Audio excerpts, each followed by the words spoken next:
Hi friends, నేను మీ సాయి ప్రసన్నాని. Welcome back to my channel. ఈరోజు మన ఛానల్లో 2024 సంవత్సరం తొలి ఏకాదశి ఎప్పుడు వచ్చింది, అసలు తొలి ఏకాదశి రోజు మనం పాటించవలసిన మంత్రాలు ఏంటి, అసలు తొలి ఏకాదశి రోజు మనం పాటించాల్సిన పరిహారాలు ఏంటి, తొలి ఏకాదశి రోజు లక్ష్మీదేవిని పూజిస్తే ఏ విధంగా లక్ష్మీదేవి అనుగ్రహం మనపై కలుగుతుంది, తొలి ఏకాదశి యొక్క విశిష్టత ఏంటి అన్న విషయం గురించి తెలుసుకుందామండి. అంతకంటే ముందుగా మన ఛానల్ని ఎవరైనా ఫస్ట్ టైం చూస్తున్నట్లయితే ప్లీజ్ సబ్స్క్రైబ్ చేసుకోండి. 2024 సంవత్సరం తొలి ఏకాదశి జూలై 17వ తారీఖు వచ్చిందండి. తొలి ఏకాదశిని దేవసేని ఏకాదశి అని కూడా పిలుస్తారు. ఈ రోజు నుంచి చాతుర్మాసం కూడా ప్రారంభమవుతుంది. ఇప్పటి నుంచి 4 నెలల పాటు శుభకార్యాలు జరగవు. తొలి ఏకాదశి రోజున శ్రీ మహావిష్ణువు లక్ష్మీదేవిని పూజిస్తారు.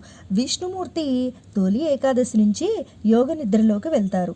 4 నెలల పాటు నిద్రావస్థలో ఉన్న తర్వాత కార్తీక మాసంలో వచ్చే ఏకాదశి రోజు విష్ణుమూర్తి మేల్కొంటారని భక్తుల విశ్వాసం. ఈ 4 నెలలను చాతుర్మాసం అని పిలుస్తారు. ఇందులో వివాహం, గృహప్రవేశం మొదలైన శుభకార్యాలు నిర్వహిస్తారు. విష్ణువు నిద్రలోకి వెళ్ళిన తర్వాత విశ్వాన్ని నడిపించే బాధ్యతను శివుడు స్వీకరిస్తాడు. అందుకే చాతుర్మాసాల్లో శివుణ్ణి పూజించడం విశేషం. ఈ ఏకాదశి నాడు చేసే కొన్ని పరిహారాలు మంచి ఫలితాలను ఇస్తాయి.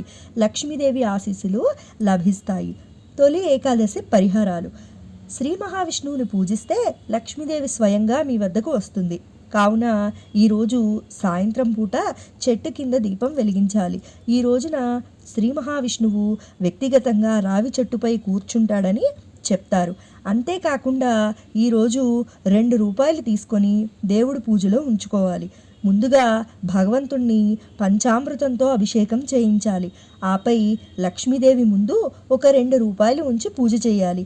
ఇది లక్ష్మీదేవిని ప్రసన్నం చేసుకుంటుందని చెప్తారు. ఈరోజు తులసిపై నెయ్యి దీపం కూడా వెలిగించాలి. ఇలా చేయటం వల్ల మీ ఇంట్లో ఐశ్వర్యం, ఆనందానికి లోటు ఉండదు. ఏకాదశి ఉపవాసం రోజున రాత్రి జాగరణకు కూడా ప్రాముఖ్యత ఉంది.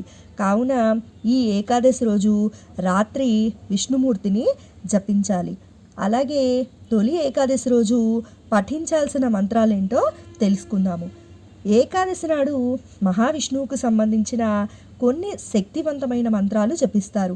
ఏకాదశి తిథి నాడు జపించడం వల్ల సంతోషం, శ్రేయస్సు లభిస్తాయి.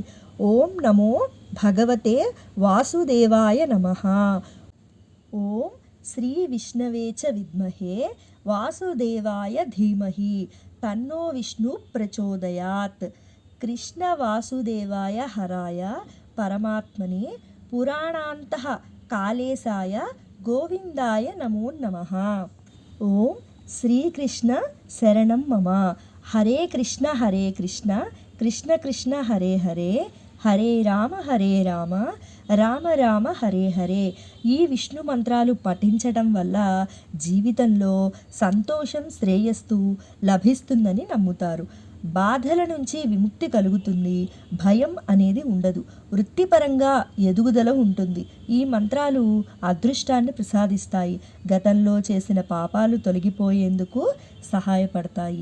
సో విన్నారు కదండి, మనకి ఈ తొలి ఏకాదశి 2024 సంవత్సరం ఎప్పుడు వచ్చింది, తొలి ఏకాదశి రోజు మనం చేయవలసిన పరిహారాలు ఏంటి, లక్ష్మీదేవిని ఏ విధంగా పూజించాలి, అలాగే తొలి ఏకాదశి రోజు మనం పఠించవలసిన మంత్రాల గురించి తెలుసుకున్నారు కదండి. శ్రీ మహావిష్ణువు యొక్క కృపాకటాక్షలు మనందరిపై ఎల్లవేళలా ఉండాలని మనస్ఫూర్తిగా కోరుకుంటున్నానండి.